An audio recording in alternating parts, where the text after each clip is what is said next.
the world needs more than ever, more people to be living free of, their challenges that are really holding them stuck, like, and just that light and that hope. We need more of that, because we have so much of the other.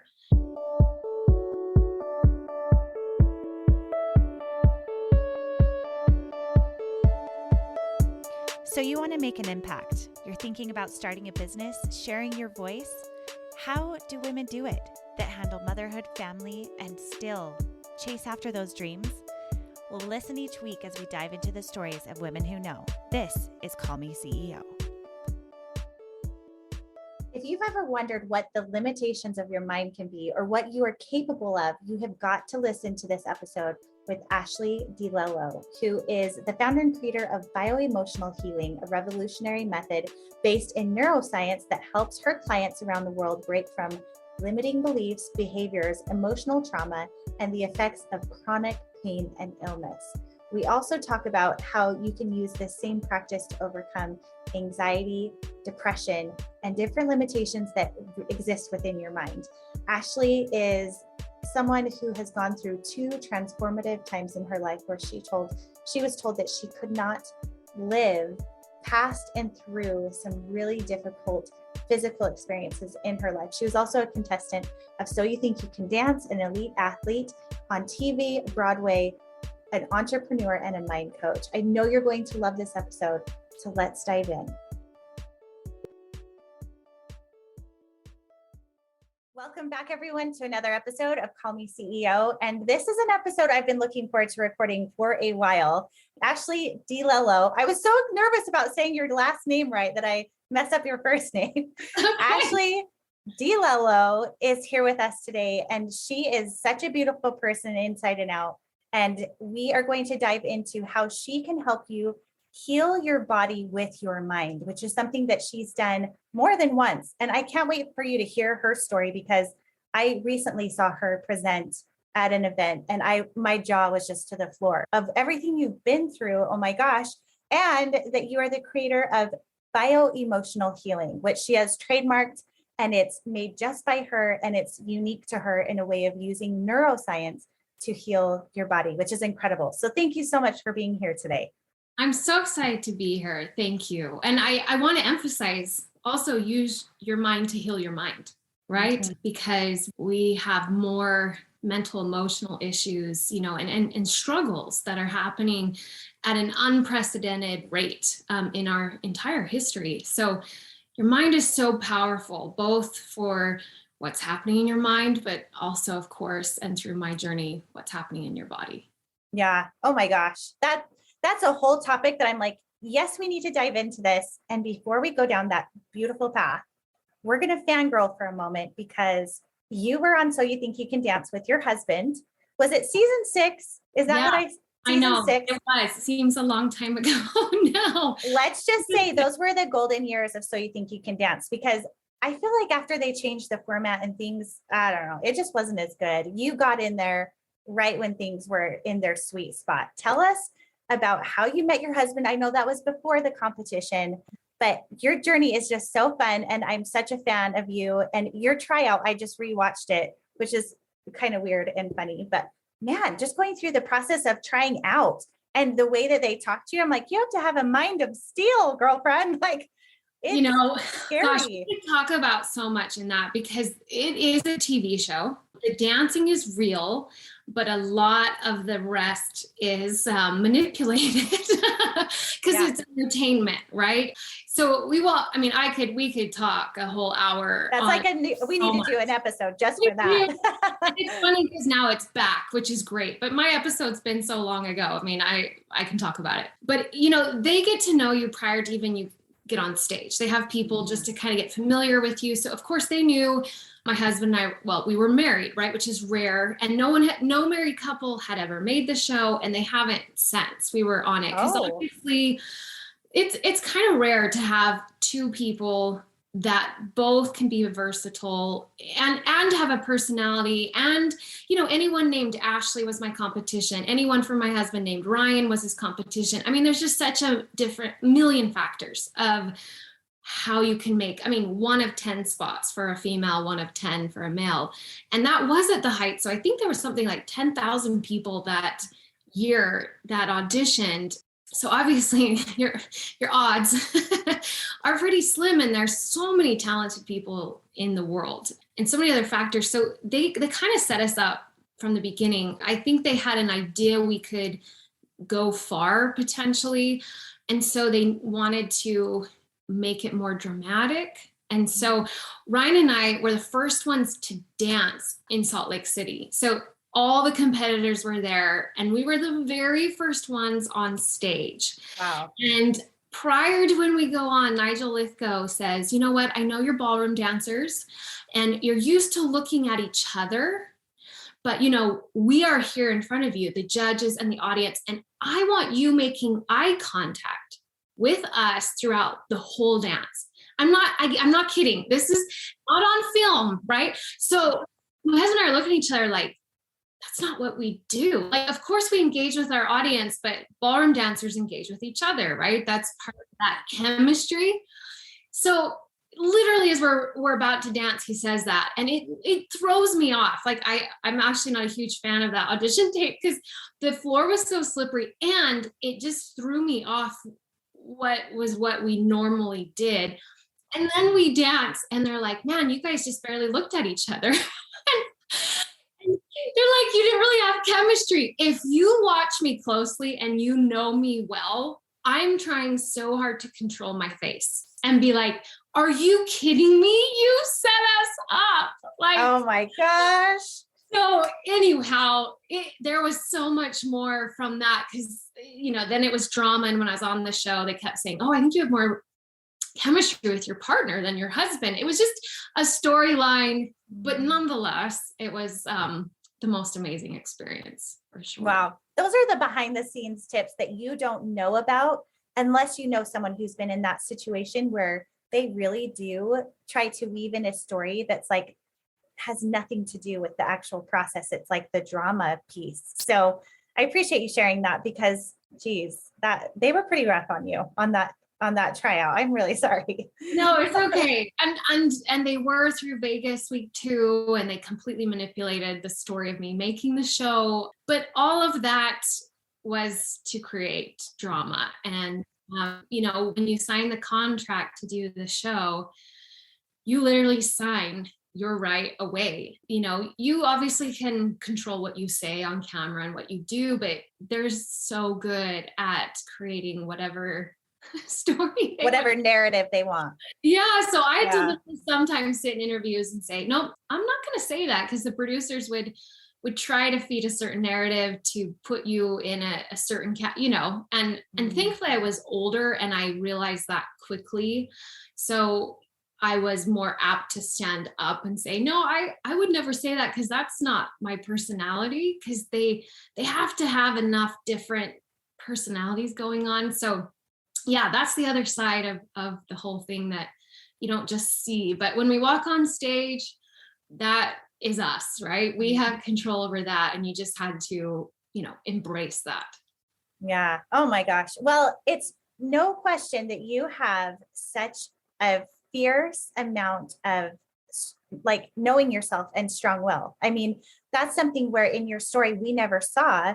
But as a child, you went through some major physical hardships that even led you to that point of being able to dance in a competitive format, let alone like a competition people are watching all over the world, really. Can you take us back and tell our audience about what happened in your youth and how that led into dance and expression and everything else you've done? Yeah. I wanted to dance as soon as I came out of the womb. So it was just something I loved. And I'm so grateful for that, because it did help save my life, having something that I was so passionate about doing. And of course, taught me some discipline and dedication really young. Because I started dancing 5 hours a day when I was 7, which now that I have an 8-year-old, I can't really even imagine. You know, for me then it felt like what I wanted to do. And there was nothing weird about wanting to do that instead of playing, right? But I started doing that 5 hours a day, and that was such a huge part of my life, obviously, and what I loved. And my nickname was the Energizer Bunny because it was like I didn't ever seem to run out of energy. It literally went from that type of living to overnight fighting for my life. And, it's a long story, but to make it short, I was told that, first of all, he told me to accept that I most likely wouldn't live past my teenage years. Then if by some chance, very few experts gave me chance of survival, but those who did said I'd never be able to dance again, like never be able to endure those physical rigors, right, of where I had before. And that really was a defining moment for me. I remember the first time that happened, and they sent in a psychologist to tell me, to accept. I needed to come to acceptance that I was dying. And in that moment, I remember like, I can't even put to words, just sitting in that room and thinking, what happened to my life, right? It was so out of nowhere. And you're almost just like, this can't be my reality. Like, this cannot be what my life has come down to. And then in that moment, I just mustered like the greatest strength and resilience that I had. And I really credit my mom to letting me respond, because I know, she was ready to jump in there, but she really let me kind of define what my experience would be. And I remember taking literally probably the biggest deep breath of my life and just looking at him and saying, I don't accept this. And that was the beginning of fighting for my life for over 4 years. And living in that type of survival, which is quite rare, to really be teetering on that edge. I wouldn't go to sleep at night because I was in certain timeframes afraid my body wouldn't make it if I surrendered that conscious will, to live. So that matters, because obviously it took me later in life to the brain and nervous system, because obviously during those 4 years, my nervous system was hardwired into fight or flight. Like, I was in survival all day, every day. And so even when I survived, right, I finally, after 4 years, wasn't in that like threat of dying.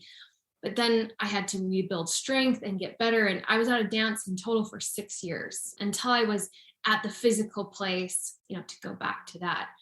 But I didn't realize that even once I survived, that stress response was running at a subconscious level, because obviously my brain felt very validated in maintaining that, because I had defied what was told to me was impossible. So my brain was like, I'm not going to stop running this stress program. And I didn't realize that until, of course, over 2 decades later, when I went through my second life altering experience. But okay, so let's back up for those who are not familiar. What age were you when this happened, and what was your diagnosis? Were you given a diagnosis? No, that was the hardest part. In fact, I would go into tests and pray that it would be positive. I was only 13 years old when it happened. And I had every test scan that existed at the time. And they could tell I had a very rare viral infection. My organs were shutting down, but nobody knew what it was. I was misdiagnosed with, other things along the way, but then they realized, okay, that wasn't, because we were grasping at straws. It was like, can we just know what this is so I can treat it? Yeah. It was literally the scariest part. Not just knowing you're dying, but well, how do I stop this? Or what is it? Like, how do we put a name to this so we can treat it, or even begin to understand what's happening? I can't imagine. As a child going into that scenario, I think your expectation, you don't know, but as a parent, I can't imagine your poor parents, like, watching this happen to their young, vibrant, beautiful daughter and just being like, what is happening to my child? Like, that just would be horrible. I get emotional when I think of it. Both my parents, my mom was my hero and really was also that pit bull of not giving up and finding answers. And the times that my daughter has had to go to the ER or has had things, I've always call my mom and just say, I don't know how you did that. Looking at your daughter and feeling so helpless, and me fighting to live, and that helplessness as a parent, that you can only do so much. And I know why my mom, it would make me mad. She'd be like, I wish I could take this. And it would make me mad because I'm like, I don't want you to have this, but I completely understand why. And yeah, my mom's my hero. Absolutely.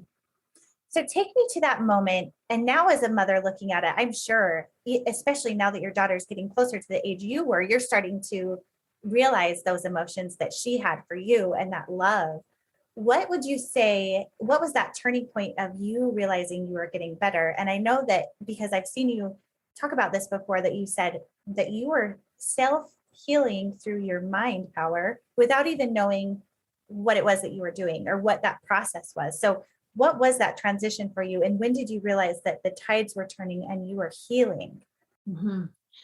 You know, the hardest part about that is it's very gradual, right? Mm-hmm. And so I learned early on I had to celebrate like the smallest wins. Like I got to a place of not being able to lift my finger, like literally not having the strength to do that. So being able to go from my bedroom to my bathroom, like on my own, right? As incredibly minor as that would be to all of us and myself now, it was, okay, I've got to celebrate that, right? At that time, I didn't know anything about the brain or neuroscience. But what's really amazing and what I teach and understand now is the brain is wired to validate our beliefs. And it's looking for evidence all the time to validate our beliefs. That's why if we have disempowering beliefs, our brain is going to point out all day, every day to validate it, right? But in the other side, right, if we have empowering beliefs, your brain is wired to look for evidence to point to that. So not knowing anything about neuroscience, I had this belief that, you know, even psychologists told me I was living in denial, but I had this belief and even I would say deeper than that, a conviction that I was going to live, I was going to survive, and I would dance again. And so my brain helped direct me. And it did that in two ways, right? I think to celebrate all steps of progress. So rather than only focusing on where I wasn't, I was looking at where I was going, right? And how it was different. But also, you know, I was in all these tests and scans for hours at a time. And I know I spoke about this where you were. And I just suddenly had this idea, like, if I have to sit here in these tubes, I'm gonna dance in my mind, right? And I'm gonna pass this time by dancing in my mind. And so I would do that, and I would go through class and technique, and I would go through performances on stage, and I would see it, and it would feel so real to me. You know, I would be crying in the machine, but not from sadness, right? From that joy and gratitude of truly believing and seeing myself do it again. And I did that for those 6 years. I mean, not every single day, but very consistently, right? And it also gave me this hope, right? Because it was in stark contrast to my reality. But what's so cool about the brain is that the brain really doesn't know the difference between something that actually is and something that we're vividly creating, imagining in our mind. And so I was harnessing my brain's neuroplasticity to create those neural pathways as if I had been dancing for 6 years, which is why I was able to go back now at 20 years old, you know, a woman having not only not physically danced, but been completely, you know, bedridden, inactive. And my ability to come back and dance at the level, you know, I was with my peers it really didn't make any sense to anyone, and myself included. And I really was like, God is blessing me. But later, when I studied neuroscience, I was like, oh my gosh, I was harnessing that capability that we all have. And, you know, that's what just made me, I think, ever since I was little, I must have been led to work with the brain, because without knowing anything about it, I just had these beliefs, and therefore those beliefs drove me to certain actions, because that's how our brain works. And that's why what we believe about ourselves and our potential is so powerful. That is amazing. I can't imagine. I grew up dancing, not to the level that you did. And I remember even feeling like, oh, if I miss a summer, I am behind. Or there was one year that I was in drill team and we took a whole summer to learn how to ride unicycles. And the entire team had to learn how to ride unicycles because it was a tradition of Bountiful High School. That's where I went to high school. Yeah. And I remember thinking, oh my gosh, we are wasting 3 months where we could be working on our technique and our unity and our routines to do these unicycles, and feeling like I was so behind. So I can't imagine like those 6 years and then going into this professional competitive space but with the power of your mind, you were able to maintain that consistency. It's just mind blowing to me that's such a real, like tangible, physical evidence of what you were doing, which is amazing. I think the closest thing I've ever gotten to that is I did hypno babies with 2 of my children, which is where you visualize your body in labor and what your body is allowing itself to do by nature, and accepting those contractions as what they call pressure waves, and that it's all a beautiful process. You breathe through it, you let your body do it. And if you allow your mind to think of it as pressure and not pain, then you will experience pressure and not pain.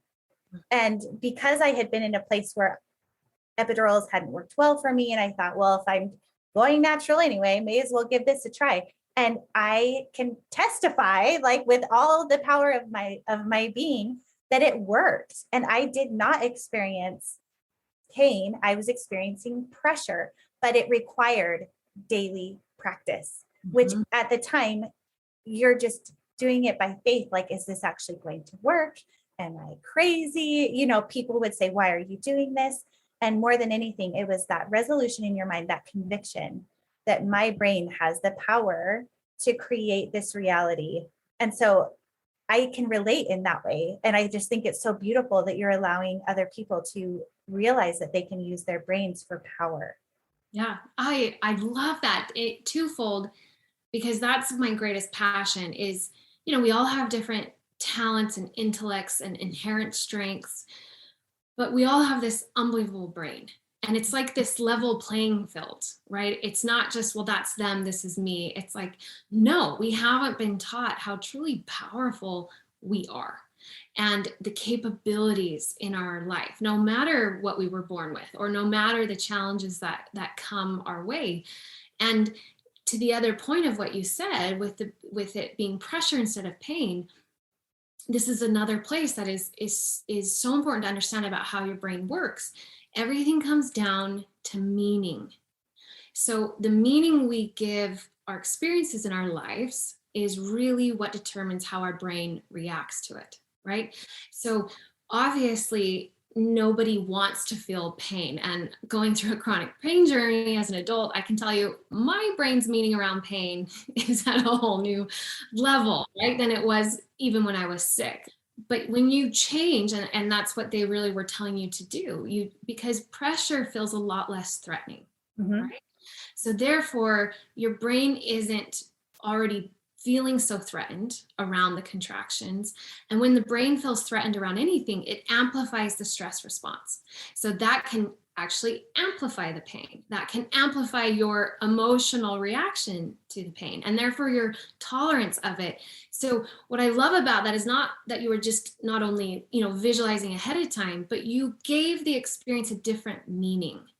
And therefore the way your brain saw it and reacted to it was completely different than, and I'm not saying labor is easy. Mine was 26 hours. So I'm not saying this, but when we put such a, oh my gosh, and it's horrible and scary and so painful, and, movies do it too, we are already setting ourselves up for our brain having a huge threat response around the experience. And so it's so powerful. It seems like, oh, does that really matter? It absolutely does. The brain is constantly relying on us to give the meaning of our life and our experiences. And even though it feels like it's in charge, we ultimately are in charge. So I love that you shared that too, because it isn't just me. That's my whole message, because there's too many inspiring stories, right? Where you're like, wow, great, but that's them. And they are like this, and that's who they are. And I'm me in my life. And I'm like, no, you have a brain just like I do, right? And you literally can learn to harness it to heal and create the life that you want and experience life differently, react to it differently. So I'm so glad you shared that. Thank you. Yeah, I have done a series of teaching people how I did it online, but I haven't talked about it a lot for a while. So, but it was so transformative in my life. I was forever changed from doing that. And so now I'm like, man, with manifestation and, meditation and learning about what you're doing, I believe it. I believe it. And I know that it changes lives. And now as a mother more than ever, I think about my children and the way they see themselves and the way media paints what their life, what they think life looks like and what they can achieve for themselves. It's so much more for me, a goal of creating a space where they believe in themselves, which it sounds really like cheesy, like believe in yourself, but really it comes down to that. So I want to talk about so you're in a space, just going back to where you were in your story, because people were not even done yet. Like Ashleigh's done this again. Like, so you're dancing, you meet your husband, gorgeous, you're a beautiful couple, you dance competitively on TV. And then what is happening? Yeah, that, obviously launched our career, and we were television and film and, made appearances on Dancing with the Stars, and we headlined a Broadway show and in London and a world tour. And it was like, and for me, obviously every piece of that added, it was just extra miraculous, right? Mm-hmm. But through that, I had tons of injuries. So there was never once in my professional career, even the whole season of So You Think You Can Dance, I was hurt. I dislocated my shoulder in the semifinals, like it. But that goes to what happened later on, right? In understanding, because it was like, why am I keep getting injured? I take better care of my body, but that stress response was still running at a subconscious level, because it's not like I was living my life in stress. I was going after my dreams. I was cherishing life. And so, yeah, we were at the height of our career. Through that, I had to have a first hip surgery. I was out for 8 months, but then doing great. That was that was challenging, relearning how to walk and then reintroducing dance again. But, it did great. So then that was my right hip. And then a few years later, when my left hip started, I thought, yeah. I didn't know all this. You're like blowing my mind right now. Okay. Well, when I had my right, I kind of understood somewhere in my future, I'll probably have to do my left too. Just, there was a genetic disposition, but then also the years and years of where my hips. Yeah.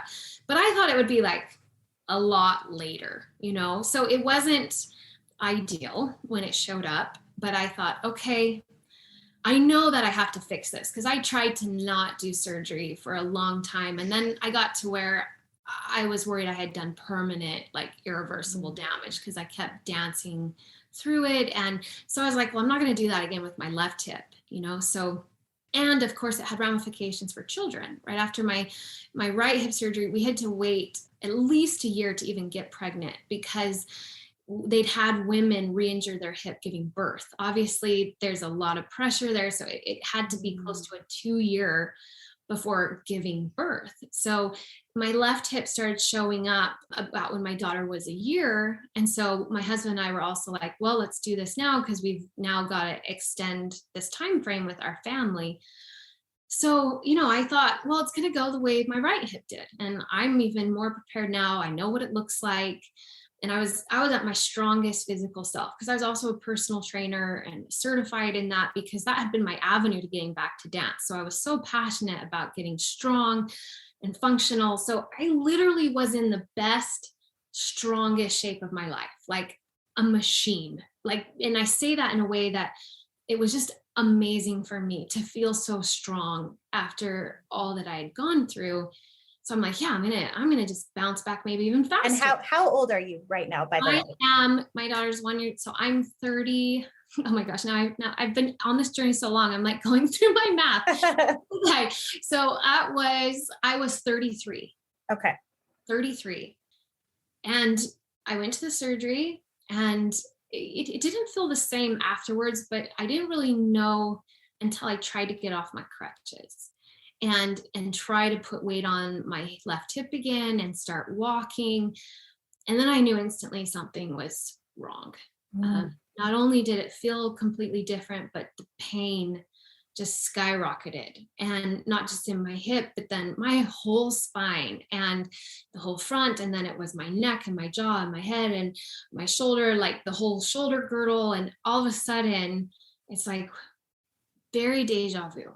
But because with living in that type of pain, and so much was nerve pain, it was so much stress on the body. So then I started to have health issues too. I'm barely sleeping. And again, nobody knows how to help me, right? It's like I'm seeing all these pain specialists and my surgeon, and I'm like, what? I mean, I was the epitome of health. Like, what has happened to me? It was just like, again, what? And they told me, like, your nervous system flipped a switch into pain.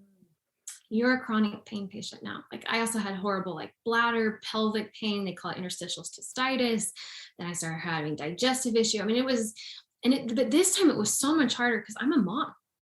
And I was told I'd never have kids. So my daughter was like a miracle, and she's 2 years old, and I can't even lift her. I can't be alone with her because I can't put her in the high chair. I can't potty train her myself. Like, I can't lift my own daughter or play on the floor with her. And we had a business, and I had all these responsibilities now that as a teenager, I didn't, right? And now this guilt too, and this hurt every time I can't be mom the way I want to. And now there's so much on my husband, and there's just my husband and I lost our professional career together, right? Because we were very well known as Ryan and Ashleigh. And, he was still getting shows, but our career was over, right? Which again was very stressful. And now we're just trying to figure this out. And so after years of, again, like just no answers, and like over 200 types of different injections and therapies, and any therapy that existed, I tried. I was like, because I again, with what I'd gone through, was like, there's gonna be a way. I am not gonna live in chronic pain the rest of my life. And I'm being told it's gonna go downhill from here. And they threw a lot of different diagnoses at me, right? And all of them have no cures. They're lifelong pain conditions. And I just got to this place of such like desperation, because I was getting so much worse. I was barely sleeping. And then met my greatest determination, right? When I thought, well, I know we're powerful. And if my nervous system flipped a switch into pain, I'm going to figure out how to flip it back. And that's when I thought, I'm going to dive into pain science, neuroscience. And I literally self-studied. When I couldn't sleep at night, I'd get up and I'd study neuroscience from like 3 a.m. in the morning till 8 a.m. while my daughter was, still asleep, and connecting all the pieces, not just presently, but what I'd gone through in the past, and all the experts I'd worked with and learned, and my own knowledge with what I had intimately experienced, and thought, I'm going to figure this out, and I'm going to rewire pain. And in that, I realized my nervous system had been hardwired. I didn't realize it. And it had been running the stress response. So I've got to fix that too. And with that, I realized I had some deep anxiety, PTSD around my health, because twice now I had been healthy and really in the fight for my life and health and living and walking. And that's what took me to creating bioemotional healing, because my life depended on it. And then I realized this is what I need to do with my life. And how many other people are out there, mentally, emotionally, or physically, who have been told, like, these are your limitations. You're going to always have to deal with this, or it's going to get worse, or manage it. And I just know, not only through my own experience, but now these years of working with clients and seeing it, we were created so much more powerful than we really are conditioned to believe. So that's what I do now. I believe it. So when you transitioned into that place of student of your mind and what's happening to me, what was the timeline? How long were you in that space? And I mean, I know that, again, every little step of progress was progress, and it was probably very slow going. Very slow. 1, how did you keep yourself going? And 2, what was that timeline for you? Yeah. So I started learning about pain early on, and was gathering pieces, but it was about 3 years of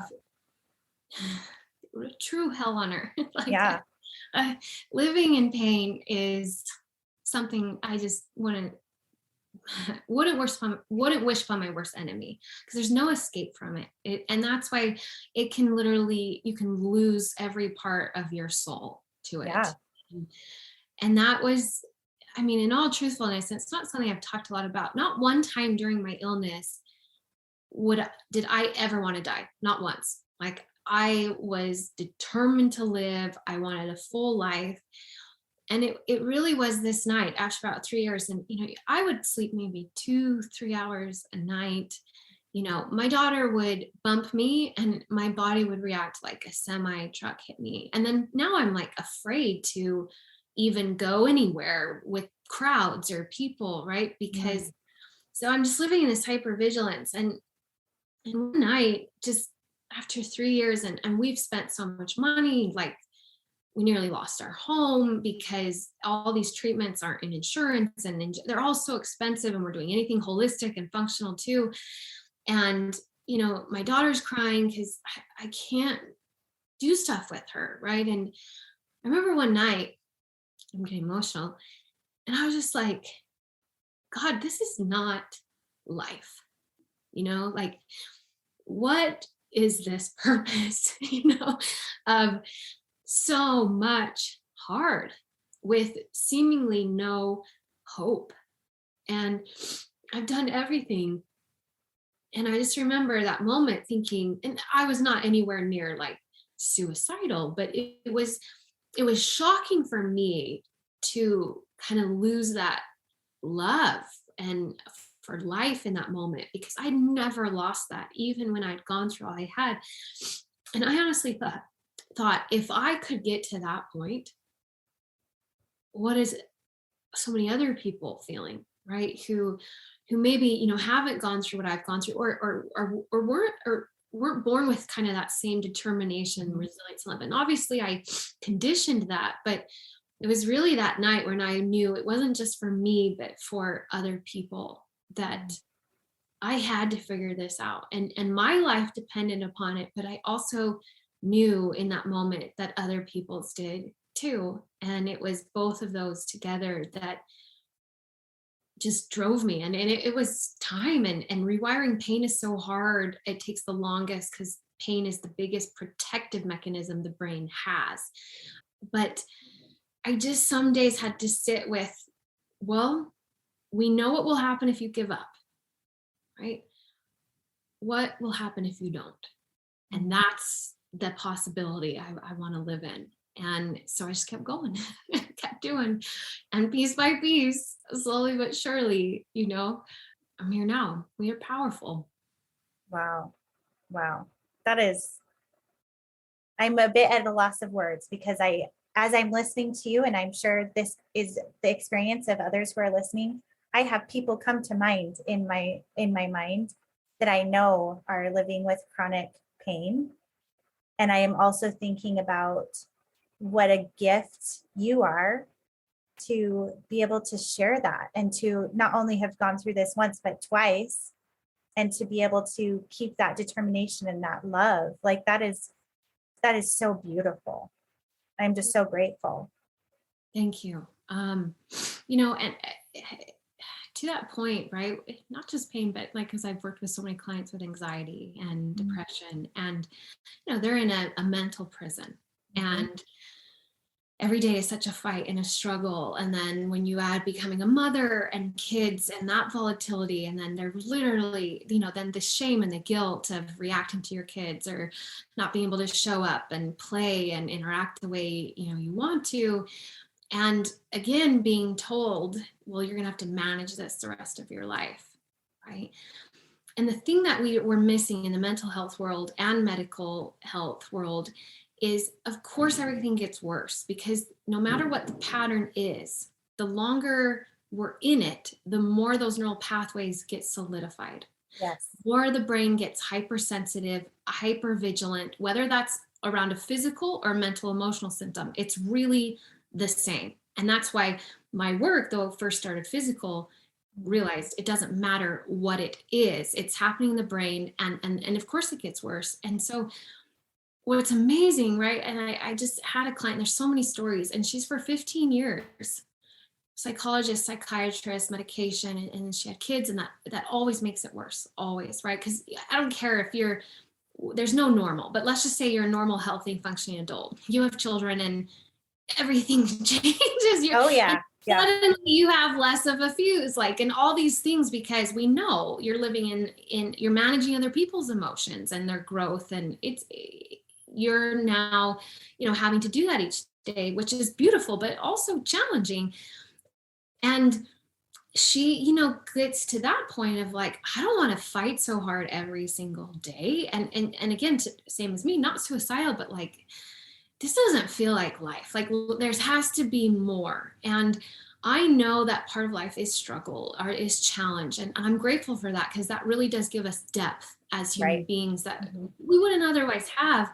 But I also very strongly believe we weren't created to just struggle, to just survive. And that's like what we do, and the whole process I go with my clients is 9 weeks. And literally by week 7, she had 0 symptoms, like complete remission of depression and anxiety, because that's what's possible with the brain, and she did the work, she put in the effort. But we can literally fight our brain, or we can work with it to actually heal, right? Whatever that is. And it's just, I want people, of anything at all from this interview, to have hope, right? That no matter what it is they're struggling with, or how long they've been struggling with it, there is always hope. And we are so powerful, and you have that same capacity that I do, right? Because I've witnessed that too many times to believe that anyone is the exception, right? Unless they have true psychosis, right? And their brain isn't like consciously functioning in reality, or you have real brain injury to the point, then that's really the only exception. Right? I'm so curious, because I think all of us, especially after going through these last few years, we've been stretched in our mental capacity and the stressors and like the state of the world. I'm like, who couldn't benefit from something like this, understanding and knowing the strength that we each have? But I'm also curious, have you ever worked with teenagers? Because I'm thinking of also teenagers in my life that I'm like, oh man, if we were actually having a conversation about neural pathways and changing them from negative to positive just this week with my kids. And one of my children was saying, well, what's the point? Our brain is what it is. There's no fighting that. And I'm like, that's not true, but of course, coming from mom, what do I know? And I would love to hear if that's something that you've considered, or if you have worked with teenagers at all. Yeah. Well, first, isn't that crazy? Like, that is such a sentiment, right? That obviously you haven't said, right, or really leaned into, but that's what our kids are being taught, right? Like this fixed idea of whatever you are, however you came, that's who you are, right? Yes. And thought comes into your mind, it's got to be true. And your limitations now will always be your limitations. Like there's been expansion, but still there's such a fixed idea of what's possible for us, either that we're born with, or once something happens to us, it's like, that's got to define now. So I love even that you're talking that way. My poor daughter, all the time, she's like, Mom, I know, you talk to me about the brain again. And I'm like, child, you do not know how cherished information, like priceless information is. And she loves it, but I'm her mom as well. Yes, to that point, I have worked with teenagers. The youngest I have is 15. The reason being is what I do with my clients requires a lot of active participation, right? Because you can't change neural pathways from the outside in. It has to be from the inside out. You are the only one who lives in your mind and body. And so it requires your active, conscious, consistent participation. And it changes through that 9-week time frame. But I've worked with select teenagers based upon if they're willing to do that, right? Because otherwise it's not going to work, right? They're not that there won't be some benefits, but it's even with adults, right? You have to be at that place where you're like, no, I want to feel different more than I want to keep staying stuck, because the brain is also conditioned to repeat whatever's familiar. And as crazy as this sounds, whatever's familiar to the brain, it sees as safe. So if your familiar experience is anxiety or limiting beliefs or self-doubt or worthlessness or depression or even pain or illness, your brain adapts over time, and it's like, that's our safe place, right? So none of that feels safe. It feels like punishment to us, but to your brain, it's protection. And that's why it takes that conscious will to say, go really take that control from your brain, because your brain will resist it, especially at first. And from that protection, your brain, my brain, everyone's brain, and believe me, I've had these conversations with my own mind many times saying, no, that's not possible, right? That's not possible. Because also there's a lot of vulnerability in thinking, no, I can feel different. I can be different. I can heal. You're opening yourself up to be hurt rather than adapting to that fixed idea. This is it, right? But so you have to be like, no, I first won't accept this, and I want it. I believe strong enough, it's possible, that I'm going to take that leap and do this work, because you will do it before you'll see evidence of it, right? And my clients do start to see progress early on, which is really all we're asking for sometimes, right? It's just give me a sign of progress, because I've been stuck for so long with no sign of progress. But that's really the point where teenagers, it becomes very specific to that individual. Because, you know, with my limited time, and it's with adults as well, like they have to be ready, because I want them to truly heal and transform their life, and they're going to be the ones to do it. And if they're not ready for that, then I'm not the right person. Yeah. Oh, that makes all the sense in the world, because if you've already made up in your mind that it is not going to work, then you've already made up your mind. Like that is the whole point, is that power of your mind. So I'm curious, what kind of, say that I was to sign up today, or someone listening was to sign up today, what kind of hourly, weekly commitment does it look like? And what do you use? And this is just to give people an idea. Are you using like mantras or meditation, or how does the process work? Yeah. So before you can even sign up, like you have to schedule a free consult call. It's with me. It's free. It's for me to better understand you. So, and for you to better understand my work, it's twofold, right? For you, but also for me to know if you're at a place where I can help you. And then we talk about that, if that's the case, because I've had people come on and they're just not ready or willing, right? And again, then I don't want to waste anybody's time, right? Yeah. So once we decide and we move forward, it's a 9-week process, because that's the biggest thing I realized. I mean, I did everything, even if the brain, I did a lot of brain work and biofeedback and EMDR, and I learned from all those experiences, but it didn't change fundamentally what was going on. And I found that with my clients too. And for some people, hey, it might be enough, right? So I'm never saying I have anything negative to say, but in my experience, it hasn't been enough to truly change. It gives you some amazing awareness on how like your experiences have impacted you, but now you're aware and you're like, but I still can't change it. So it's almost like worse in a way, right? Because now you're like, wait. So it has there's different purposes to it. So I have an online membership portal that has the process, and it's taken 1 week at a time, because when we're talking about changing the brain is the only self-regulating organ. So it doesn't need your consent to do whatever it feels it should do, right? And so you have to work with it. And that requires a step-by-step, like laying the foundation to get your brain on board with what you're doing before it will even let go of any stress response. Only then can you actually rewire it. So we talk a lot about rewiring the brain, but the brain's not going to rewire anything it first hasn't felt safe enough to let go of, right? So that's really fundamental to the process. And so you're only taking it 1 week at a time. Each week is very specific to what we're trying to accomplish within the brain and nervous system and body. And so I have recordings that my clients listen to from me, and very specific step-by-step instructions of what they're doing that week, each day.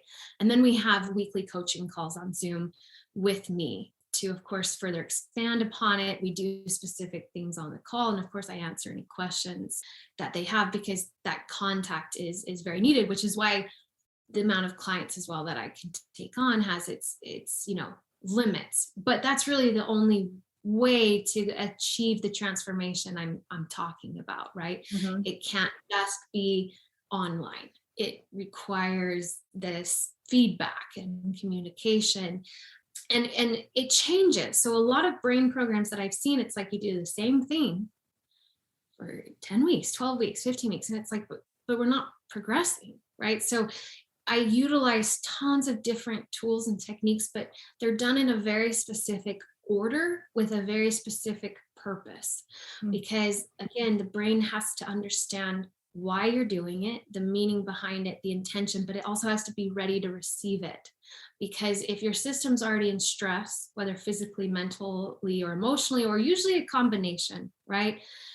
You have to work with it, or it will easily be triggered to amplify the very things you're there to try to fix. And so that's where I was my own guinea pig, and there was lots of tweaking along the way.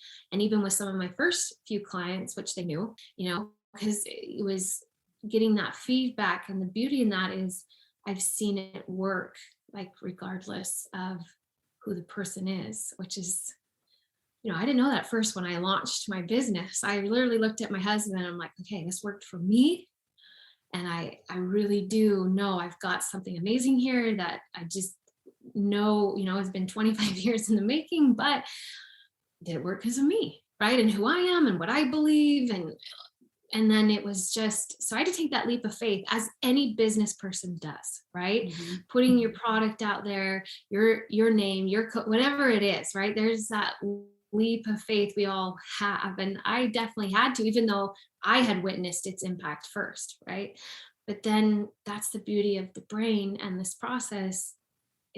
I've seen it work regardless, which again, I tell all my clients, I know you think, well, this won't work for me, but my record shows it does, and it will, but it does take them, right? It doesn't work without them. But that's the beautiful thing, is they do it, right? I show them the process. I'm here every step of the way, but they change their life. And that's so empowering, because it's not that they need me. They need to keep coming back to me every week, like to stay afloat, like the rest of their life. I teach them everything that I know, right? And they change those neural connections, that software that's running them.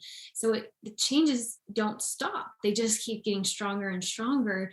And they have all that tool and power, within them, that now they have, the rest of their life, which was my whole purpose, because we've all felt powerless and helpless and seeking all the answers outside of us. And I'm not saying you still don't need that. I've obviously treated my physical body, through the journey, but in order to fully heal or change anything, we have to change the brain. That's amazing. What would you say the most rewarding, if you have like a story or like a feeling or a moment that you've been like, this is what I am meant to do? Can you think of a time that you had something like that? Oh my gosh, I've got so many coming to my mind. I'm like, which one do I choose? Which one do I choose? And what a gift to be doing something like that you're like, yes, I'm changing so many people's lives. Like, that is so cool that there's so many that come to mind. It's so cool. I am a part, and then they change it, which is what I celebrate. I would say one of my one was recent, and that comes to my mind because she's also a mom, right? Which is why I wanted to share this one. And she had such severe anxiety, got to a place, she wasn't sleeping, So she was on some heavy medication to even sleep, but then that's not the same, and then that's impacting her during the day. And again, she's not able to function like she wants for her children and as a mother. And we all know who are moms, we all have mom guilt, but when you really can't show up the way you are, it just goes to a whole new level. And then you start feeling so guilty for how this is impacting them and so forth. And so she was just in a dark place, because also too, when you don't sleep, we all know. So, I really know why they use that as torture, because I've been there where I'm like, my brain, like, it's not working, right? And we're all better people when we sleep. Oh right? yeah, for sure.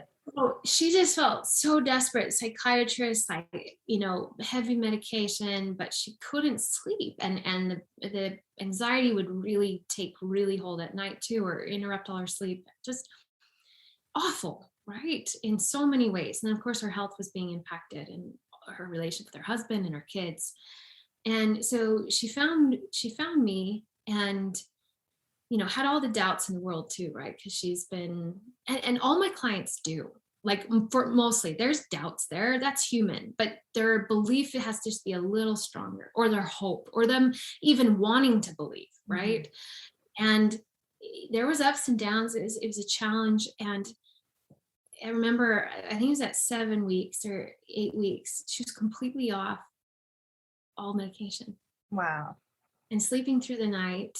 And I remember, and she sent me a message, and I sat in my kitchen and honestly just was crying, tears of joy, because this is a woman whose life has been given back, and a mother and a wife, and the ramifications of what that means for her kids and her family. And she just also showed her kids that you can crawl from the darkest place, and no matter how long you've been there, like, it is possible to heal, so that the ramifications of what it means for everyone, in her home and in her life. And those are the moments where, I'm grateful. I would never like to relive what I've gone through. God, do you hear that? We're good. We're done. But those are really the moments where I'm so grateful for the experiences I went through that led me, and I had to choose, obviously, but I got to a place where I felt like I had no choice but to lead me to this work, because the world needs more people than ever. To your point of the stresses that have amplified the last few years, the world needs more than ever, more people to be living free of their challenges that are really holding them stuck, and just that light and that hope. We need more of that, because we have so much of the other. And so I just get so excited for them going and living their purpose, right? And doing what they can do that I can't do, right? And we need more of that out there. So that's one of the most recent. And my daughter was like, "Mom, are you okay?" I'm like, "Yes, I'm just so happy." I'm pretty sure it was ugly tears, but I as much as I love the brain, and I know by now how powerful it is, I still never get over the awe of what each of us, are capable of. Wow. That's so beautiful. I've had the chills. I've just been so inspired. I'm sure everyone who's listening is feeling the same way. Please tell us where they can connect with you online. Yeah, absolutely. So one of the best places is my website, ashleighdilello.com. There's nothing about my name that is easy, so I'm sure you'll have it in the show notes. I will. Ashleigh is spelled wrong or not normal per se. On there, I have a free training on the brain, which is a great place, because the more you understand how your brain works, the more empowered you are to even understand what's happening. So that's a great free resource there. And I have a free mind body blueprint that just kind of breaks down a 3-step process you can start now. Because I know when it comes to talking about the brain and changing it, it's like, where do I even start? So those are 2 great free resources. And then, if you feel like I want to change, I'm ready now and I'm ready, you can, apply for just a free consult, completely free. Just again, to talk about where you are and if it's a good fit, right, for us both. So they can do that there. I have a podcast, Body Freedom Radio, that has been on the shelf a little bit lately because one person, we all have that feeling sometimes, right? And I do always prioritize my clients and my family, but Body Freedom Radio is a great place. I have many recordings on the brain, also educating you more on that. And then my name, Ashleigh Di Lello, on social media. I just had this like feeling, Camille, and obviously as a mom and going through so many challenges, like literally going through pain was one of the hardest aspects with it because I was a mom now, right? And my life was impacting my child and my husband. But as a mother, that was one of the greatest things. And so any of your listeners who do feel like I'm ready, I do want to offer them to go through my process for 50% off. Wow. I just really do. I've just lately at certain times or events, or I just kind of go with what my gut, and I know there's so many moms struggling, and then trying to be a mother on top of that is just so challenging, in a whole new way. And like I said, I joy in all of my clients. It all matters. But if you're, you feel like I really need to do this, I just want to offer that. And there's a place when you're for that consult call where you can say, you heard it on this podcast. And then of course I will honor that. Wow. Well, that's so generous. Thank you. I hope if you are feeling that call to take advantage of that offer, I cannot wait to see the work that you continue to do throughout your life. You've already inspired so many, and certainly us here today. So thank you so much for being a guest. Thank you so much for having me. You are a light and a joy, and another just bright light in this world. So I'm honored to be here. Thank you. Hey, if you're listening to this right now and you're thinking, I am in a phase of my life where I do want something a little extra to make some money, I am now opening up my virtual assistant course, which is 60 Days to VA, where you can watch the courses at your own pace to have a business that you love at your own schedule, where you can still be at home with your kids, make money on the side, and it is in demand more than ever. I'm getting messages every single day from CEOs who are looking for reliable, knowledgeable, incredible virtual assistants. And everyone that has gone through my program has loved it and turns out to be all of those things. Now, on the flip side, if you are a busy CEO or you have a business that is overwhelming you enough that you need help, reach out to me and I can individually talk to you and match you up with one of my virtual assistants and coach you through how to use a virtual assistant effectively. If either of those are something that you're interested in, please DM me at Call Me CEO Podcast on Instagram or email me callmeceopodcast@gmail.com. Let's help each other create a life that we love. Thank you so much for tuning into this week's episode. Please subscribe, leave a rating and review, and I would love to hear from you on social media at Call Me CEO Podcast on Instagram, or you can find me at camillewalker.co on Instagram as well. If you are someone who thinks you might be a good fit for our show, a mom who has started and is running a business and balancing your life in the mayhem, please reach out to me at callmeceopodcast@gmail.com. And there's also a form where you can submit a proposal to be on the show as well. That's at camillewalker.co. Have a wonderful week.